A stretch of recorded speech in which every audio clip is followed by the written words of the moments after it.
বাংলাদেশের পোলট্রি ইন্ডাস্ট্রির বাজার মূল্য প্রায় মার্কেট ভ্যালু প্রায় 40,000 কোটি টাকা।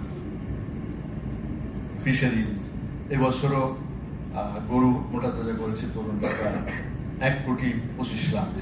স্বাগত।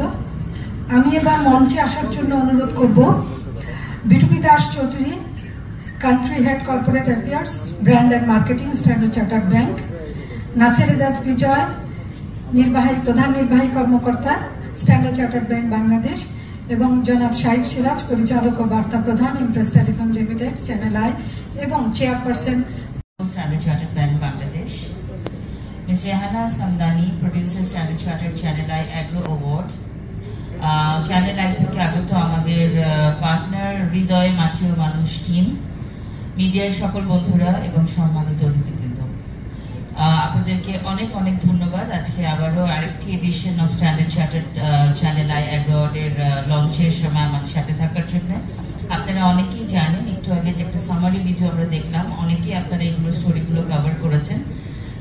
এইটা আমাদের একটা স্পেশাল বছর, 2025-এর 10th অ্যাগ্রো অ্যাওয়ার্ড আমরা সামনে নিয়ে আসছি।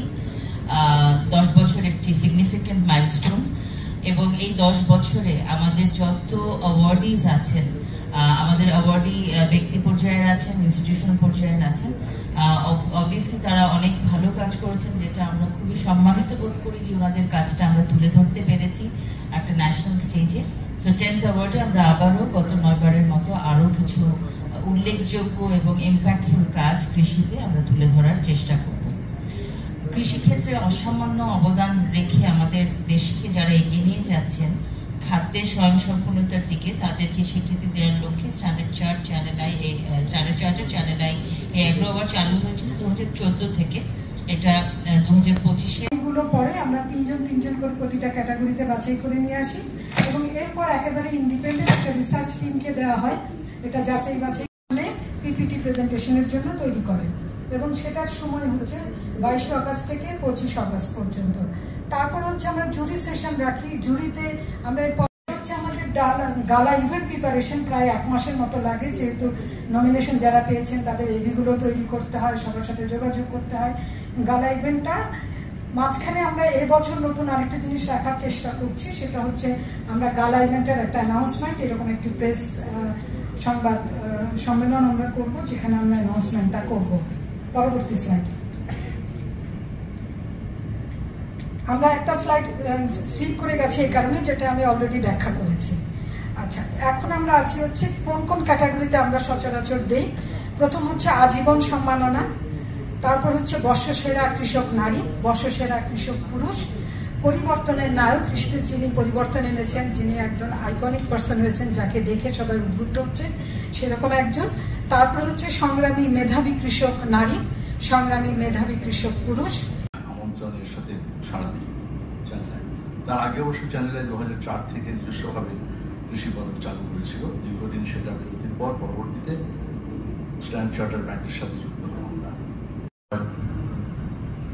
বিটুপি দাস চৌধুরী, রেহানা সামদানি, এবং আজকের যে প্রেস কনফারেন্সে আপনারা যারা সাংবাদিক বন্ধুরা এসেছেন, এবং একই সাথে হৃদয় মাটি মানুষের টিম এবং স্ট্যান্ডার্ড চার্টার্ড ব্যাংকের এই মার্শাল নেতৃত্বে যারা কাজ করছেন, মার্শা এখানে আছেন নিশ্চয়ই, সবাইকে অনেক অনেক সাধুবাদ।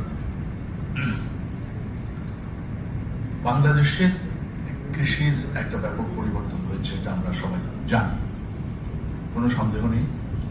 কারণ একটু দেখুন যে সাম্প্রতিক সময়গুলোর কথা যদি বলি, যে নাসির সাহেব যেটা বলে গেছেন যে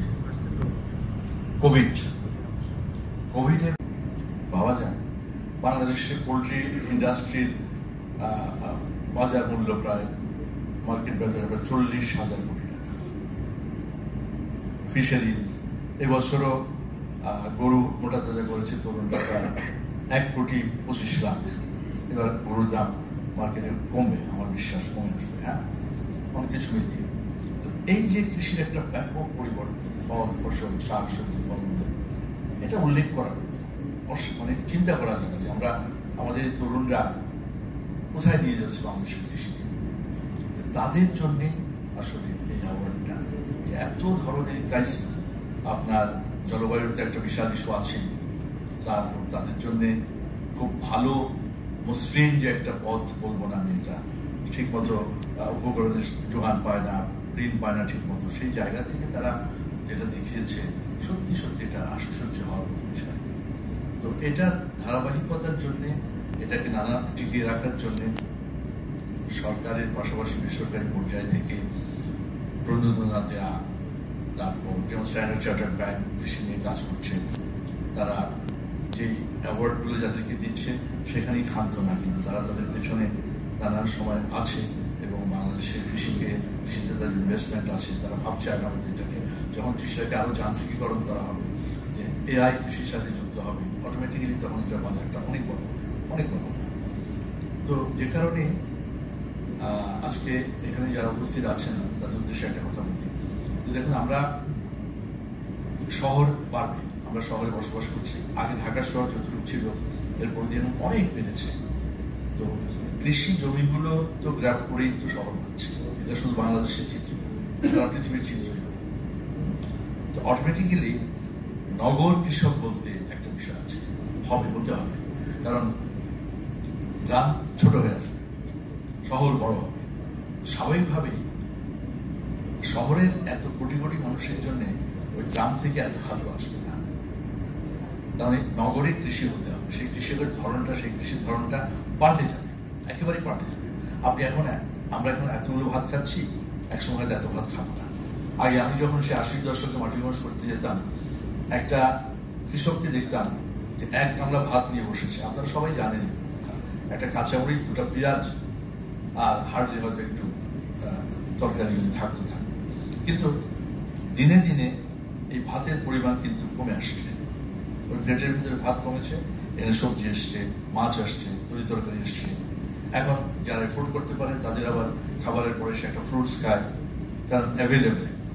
এই যে প্যাটার্নটা পাল্টাচ্ছে, তো অটোমেটিক্যালি একটা সময় আসবে যে ওই পরিমাণ খাবার ভাত আমরা খাবো না।